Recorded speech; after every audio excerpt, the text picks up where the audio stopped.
Um outro tipo de ligação muito importante é a ligação covalente. Então, a ligação covalente acontece quando temos dois átomos que compartilham eh, mais ou menos igualmente seus elétrons. Pode ter uma certa ionicidade também nesse cristal covalente se um dos elétrons tem uma afinidade eletrônica maior do que o outro. Um dos átomos tem uma afinidade eletrônica maior do que o outro, sendo átomos diferentes. Mas, no caso mais simples, a gente tem o mesmo átomo. Por exemplo do carbono, temos o diamante, né? É típico esse cristal covalente, ligação covalente dos elementos quáticos, porque eles compartilham os 4 elétrons de valência entre eles. E então, conseguindo fazer uma ligação tetraédrica, né? Cada um do elétron é compartilhado em uma ligação e forma então uma estrutura típica, que é aquela tetraédrica, que é típica do diamante, mas também do silício, do germânio e, como estão vendo aqui, também do dióxido de silício, do carboneto de silício e da grafite, que na realidade forma ligações covalentes no plano, mas entre os planos e a interação é de tipo Van der Waals, tanto que a grafite pode ser esfoliada, né, bastante facilmente. Então os planos são ligados com uma ligação covalente, que é uma ligação extremamente forte. Por exemplo, na energia de ligação do diamante de 7,3 eletronvolt.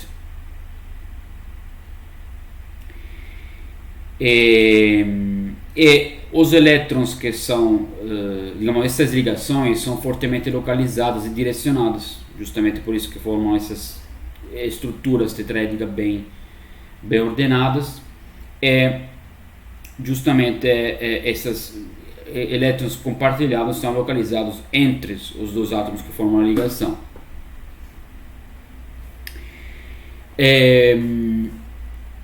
Bom, agora podemos considerar um modelo simples de ligação covalente,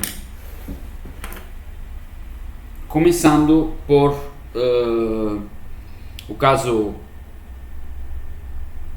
digamos, mais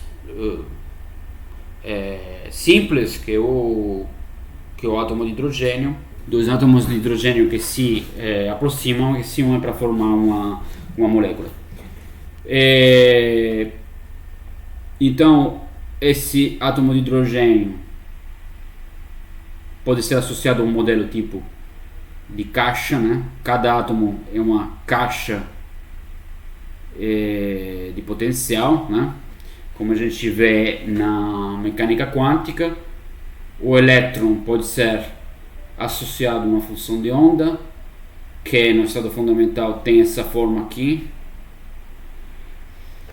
e podemos considerar também que tem um spin, né, do elétron.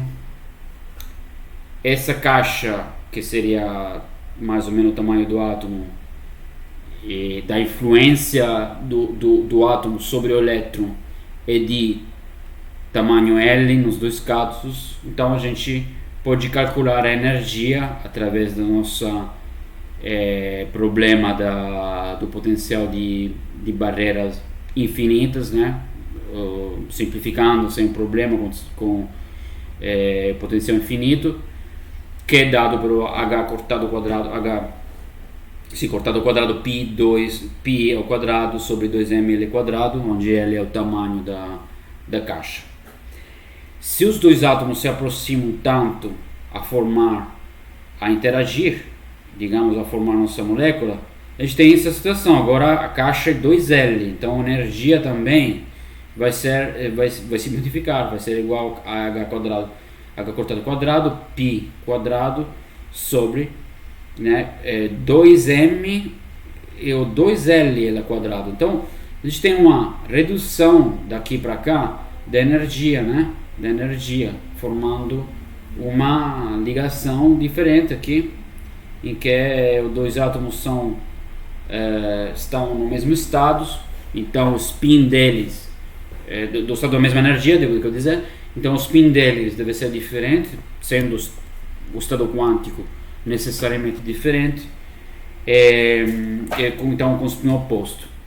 Este pequeno, muito simples modelo, digamos, usando mecânica quântica, é o que a gente vê no caso da molécula de hidrogênio, né? Um átomo com um estado dessa forma e outro átomo que se aproxima, que ele tem um estado dessa forma. E na hora de se ligar, os dois formam uma orbital de ligação que é a menor energia, né? A menor energia é uma em que os dois elétrons ficam com spin oposto, é uma orbital de antibonding, né?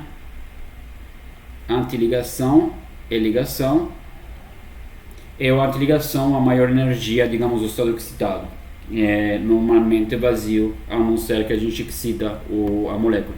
Então esse é basicamente o que a gente vê na presença de uma ligação covalente em combinação linear de orbitais atômicos, em inglês LCAO, Linear Combination Atomic Orbitals. Então que é um método que a gente usa no caso de ligação forte, mas que pode ser uma boa premissa aqui para a ligação covalente. No caso do hélio, isso acontece de forma diferente, porque o hélio já tem 2 elétrons, o átomo de hélio. Então, na hora de compartilhar os elétrons, ele formaria uma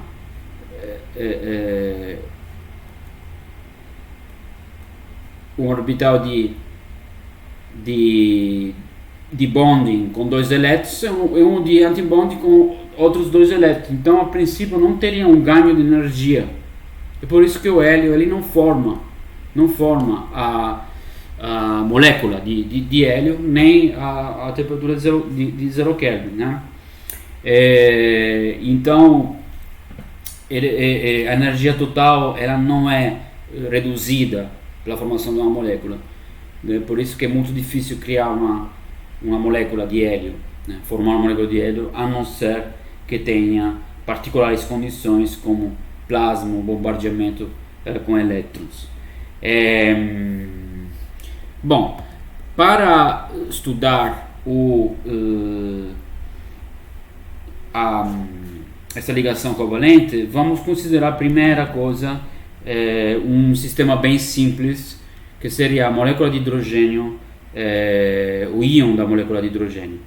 Então, o que eu estou falando? Estou falando de um sistema em que tem um referencial em que tem 2 núcleos positivos, cada um a certa distância da origem, que eu posso chamar RI, cada um é RI, tá? R1, R2, tá?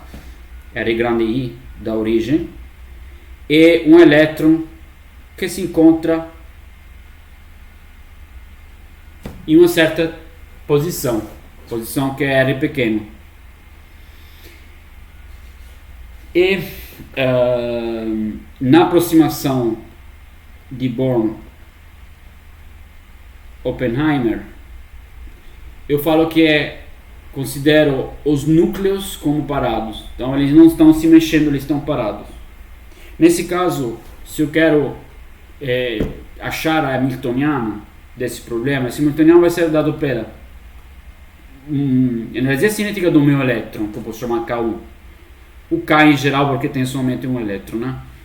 Mas, ok, um elétron, né, K, mais V1, que é a energia potencial ligada ao núcleo 1, mais V2, energia potencial ligada ao núcleo 2. Quer dizer, a energia potencial que liga o elétron ao núcleo 1 é a energia potencial que liga o elétron ao núcleo 2. Então, esse aqui é o hamiltoniano do meu problema, onde a energia cinética K é igual a P quadrado sobre 2m, né? P é o momento linear, e o potencial, a energia potencial é VI, energia de potencial, tá? É VI que é igual a menos E quadrado sobre 4π epsilon 0 e R menos RI, que seria a distância entre o elétron e o núcleo. E claramente o elétron ele não se encontra numa posição só, né? Tem uma certa densidade de probabilidade que é associada a ele, né?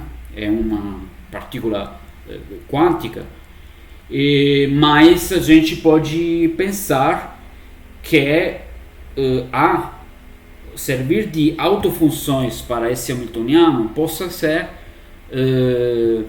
autofunções que eu posso chamar de 1 e 2, onde 1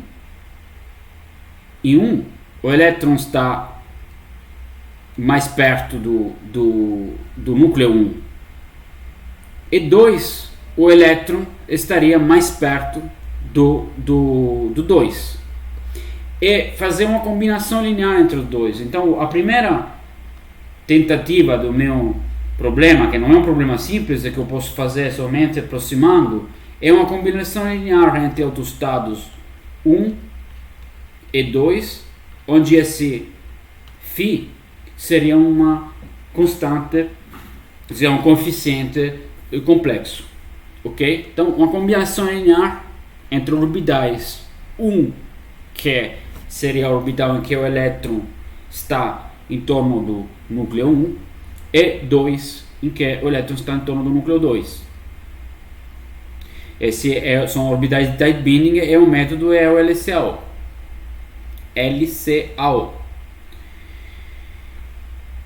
E caso eu tenha o elétron somente no núcleo 1, seria o caso de um átomo de hidrogênio simples, a solução da equação de Schrödinger é essa, né? Eu posso energia cinética mais o potencial que liga o núcleo 1 ao elétron, né? Seria a minha hamiltoniana aqui, vai ser o autovalor dessa autofunção, e a energia é zero. Mesma coisa para o caso 2, e sendo os dois átomos iguais de hidrogênio, a solução vai ser a mesma, sempre zero, digamos, no caso do átomo isolado. Mas os átomos não são isolados, né? No caso do H2+, que eu estou considerando, os átomos são juntos, né? Então, para fazer isso, para encontrar essa solução usando aquela combinação linear, eu devo resolver essa matriz aqui, H1, H12, H21, H22, que opera sobre as minhas funções, né? Que vai ser igual a E φ1, φ2. Qual é a forma dessa matriz? A forma de H11, a forma de H22. H1 simplesmente é igual a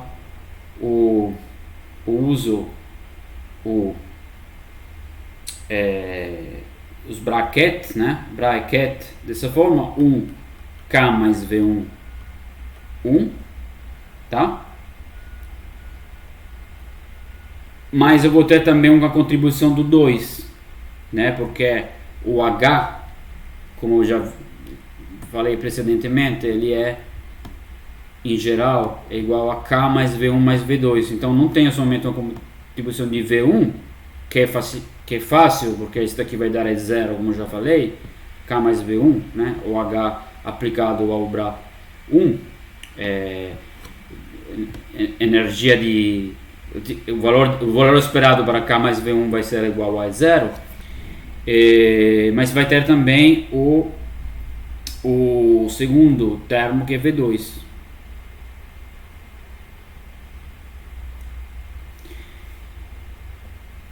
O primeiro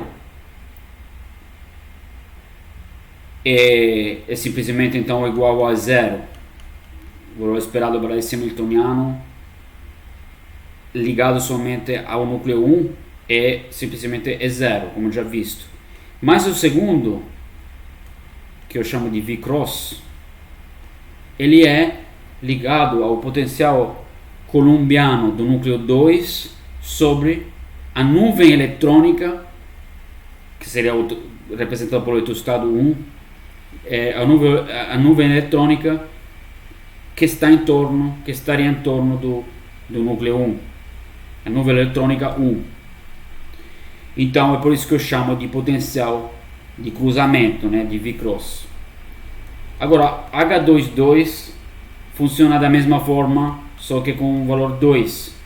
Então vou ter K mais V2 sobre 2, que simplesmente me dá zero, mais o 2 em V1, né, que é a mesma coisa, como como no caso precedente, a gente vai ter um V-cross, como os dois átomos isolados são iguais, a gente vai ter o mesmo valor de potencial na hora de aplicar o potencial a V1 do núcleo 1, quer dizer, o potencial entre o núcleo 1 é a nuvem eletrônica que estaria em torno de 2, que a gente usou como função de onda inicial, né, psi já vista antes. Agora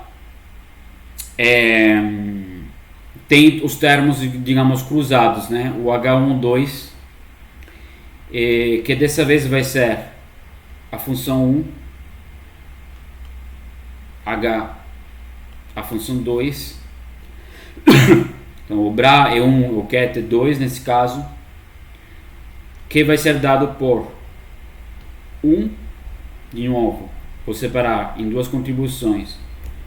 A primeira é K mais V2, 2.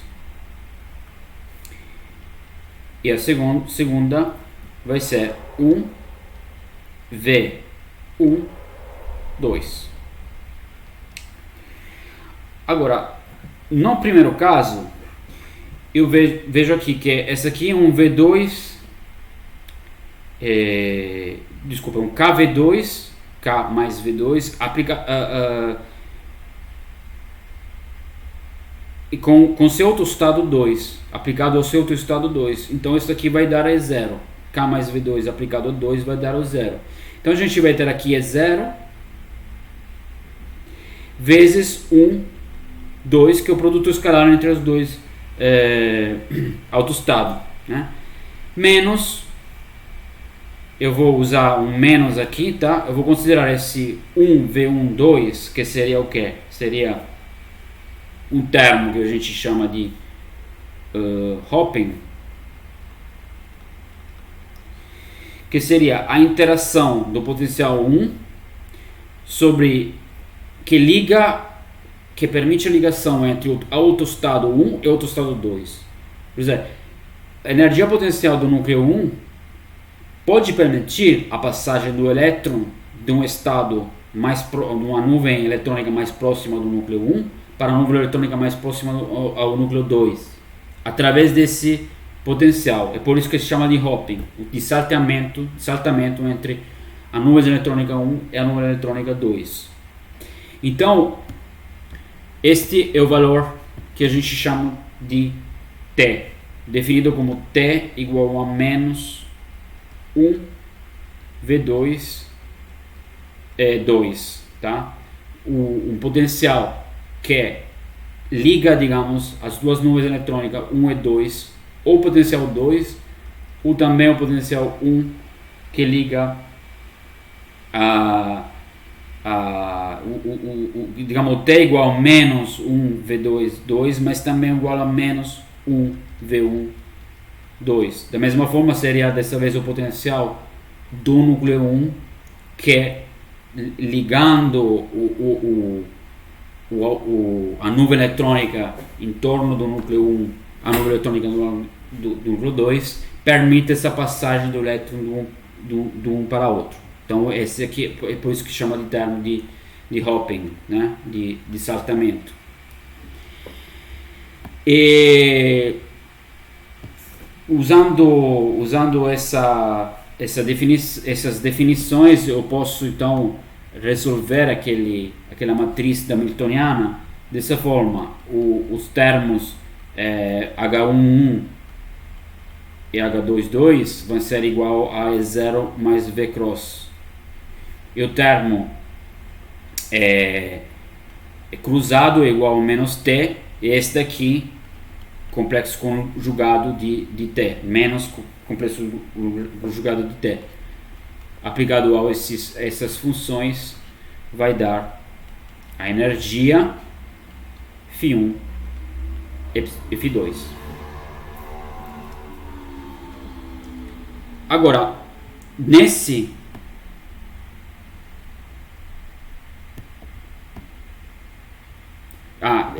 desculpa, que eu esqueci de falar que nesse caso eu fiz uma pequena aproximação. Eu faço o seguinte: considero 1 e 2 como ortogonais, por escala é 0. Então, esse daqui eu não vou considerar. Nos dois termos cruzados, que seriam 1H2 ou o 2H1, eu considero esse 1 produto escalar 2 como 0, e então o resultado seria menos T, o menos T complexo conjugado. Fazer isso significa que os dois resultados são ortogonais. Não é verdade, né? Eu estou considerando como se tivesse uma pequena superposição entre as duas funções de onda. Na realidade, 1 vezes 2 seria igual à integral, né, de Φ1, de Ψ1 complexo conjugado R, Ψ2R, ok, em dr. Então, que seria o operador de projeção, que seria um índice da superposição entre as duas funções de onda. Se eu falo que isso é zero, eu estou considerando desprezível a superposição entre as funções de onda, que na realidade não é zero, mas eu estou considerando desprezível para simplificar o cálculo. Ok, isso é uma simplificação. Diagonalizando essa matriz aqui, eu vou obter os valores para a energia. Eu vou obter que a energia E mais menos vai ser igual a E0 mais V cross, podem verificar, mais ou menos o valor de T. Este aqui então me dá dois valores de energia. Um valor de antibonding, que eu vou chamar de E mais, e o valor de bonding, que eu vou chamar de E menos. Exatamente aqueles dois níveis que eu acabei de ver de uma forma descritiva sobre os átomos. A gente vai ter um átomo, né, os dois átomos se unindo, formando dois níveis de energia, um maior e um menor. Tá? Na verdade, as funções vão ser desse tipo aqui. A função de bonding, uma vez normalizada a função de onda, ela vai ser igual a 1 sobre raiz de 2. Eu vou encontrar esse coeficiente, né? Uma vez normalizado, 1 sobre raiz de 2 será autoestado 1 mais autoestado 2. Tá? Comissão é positiva, o valor positivo, né?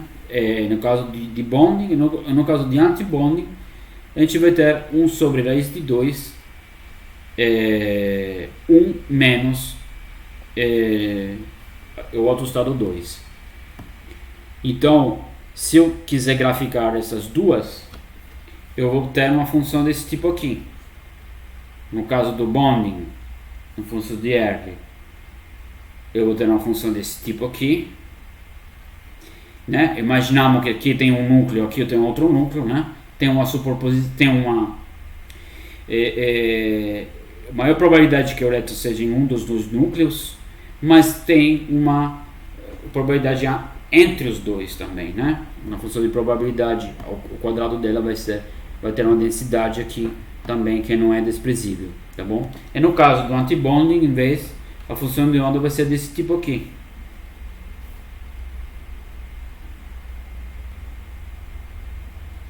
Tá? Então aqui a gente vai ter uma solução antissimétrica e aqui uma solução simétrica, tá? Bonding, solução simétrica, antibonding, solução antissimétrica.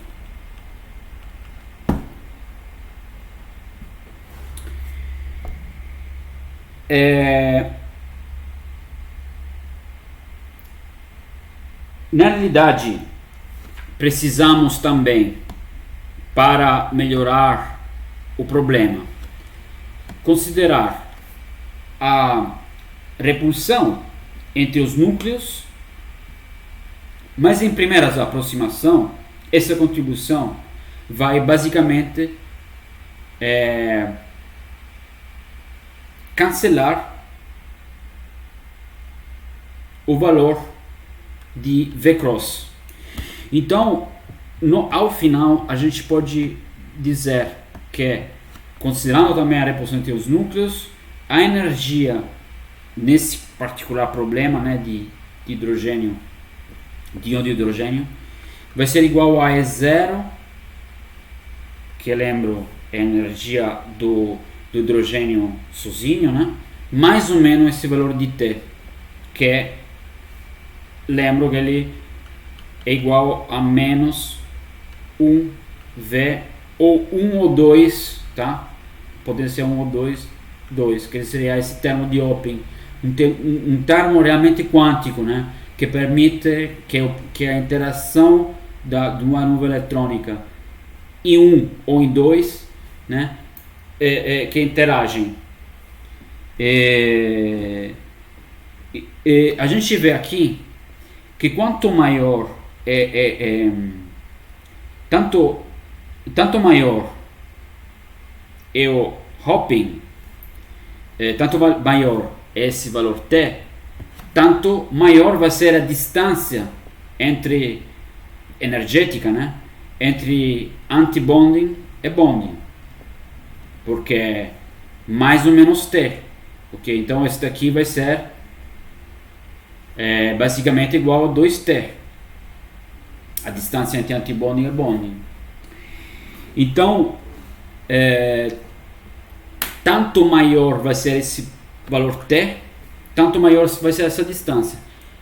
Mas esse valor de T vai ser maior quando os dois átomos estão mais perto, porque é mais provável ter essa interação entre as duas nuvens, essa possibilidade de que o elétron passe de um núcleo para outro é maior quando esses núcleos são perto um do outro. Quindi tanto maior a distância, tanto menor a distância entre os átomos, né, considerados, esse núcleo menor a distância entre os núcleos considerados, tanto maior vai ser esse valor T e tanto maior vai ser então a distância entre esses dois níveis. Isso a gente vai ter presente, mas também vai aparecer nos sólidos. Tanto menor é o parâmetro de rede de um sólido, tanto maior vai ser o seu energy gap, que seria a sua distância entre banda de valência e banda de condução. Isso tem a origem aqui, né? Mesmo numa molécula tão simples como aquela que a gente está considerando, mas é isso que também acontece. Ok, eu acho que eu vou encerrar aqui.